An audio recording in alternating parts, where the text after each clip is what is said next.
कल यानी शुक्रवार को फरीदाबाद के सुशील बलूनी जो कि किसान हैं, उन्हें हरियाणा के घरौंडा में एक विशेष पुरस्कार मिला, जिसमें इंडो इज़राइल जो एग्रीकल्चर सेंटर है उसके द्वारा इनाम दिया गया। खास बात क्या है इसमें, इन्हीं से जानते हैं कि किस वजह से आपको सर ये पुरस्कार मिला।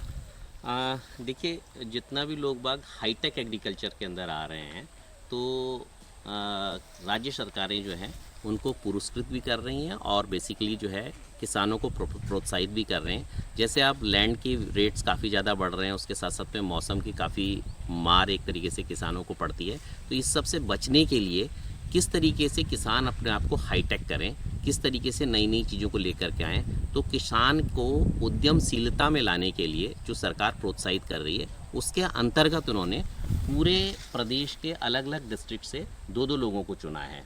तो चूँकि हम लोगों ने प्रोटेक्टेड स्ट्रक्चर भी लगा रखा है जिसके अंदर हम प्रोटेक्टेड कल्टीवेशन भी कर रहे हैं, साथ ही साथ में ओपन में भी हम लोग खेतीबाड़ी कर रहे हैं।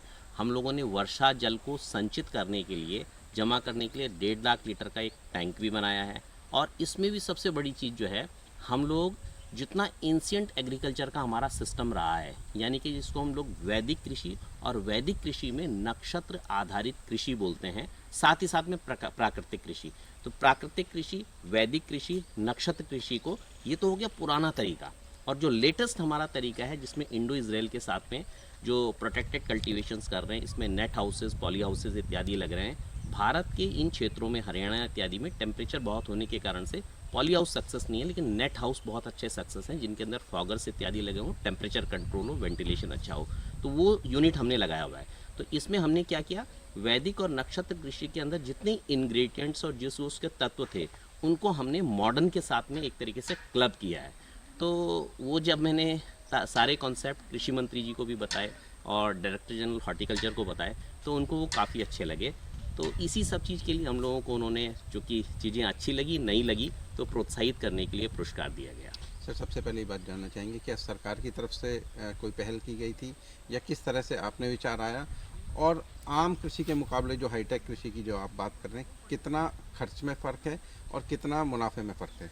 देखिए, पहल कहाँ से की थी, पहल का तो देखें तो मेरे दिमाग में जब हम लोग भागवत कथाएं पढ़ते हैं तो पृथु से संबंधित चीज़ें, भगीरथ से संबंधित चीज़ें, और लेटेस्ट जो आप मान करके चलिए मोदी जी जिस प्रकार से कृषि को प्रमोट कर रहे हैं, तो वो सबका कॉम्बिनेशन पहल करने का तो यहाँ आया।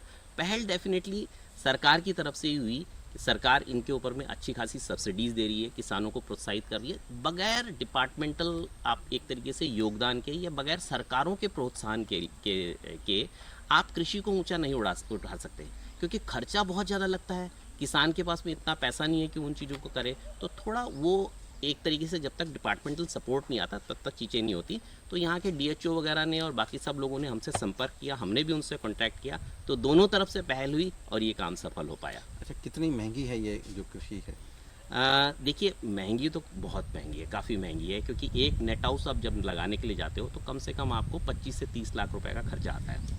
जिस टाइम पे आप टेंसाइल फैब्रिक से जो हम लोगों ने 1.5 लाख लीटर का ये अपना स्टोरेज टैंक बनाया वर्षा जल के लिए, तो 4-5 लाख रुपए का वो भी बनता है। फिर सेकेंड लेयर ऑफ प्रोटेक्शन भी करनी पड़ती है, तो 8-10 लाख रुपए उसमें भी खर्चा लगता है।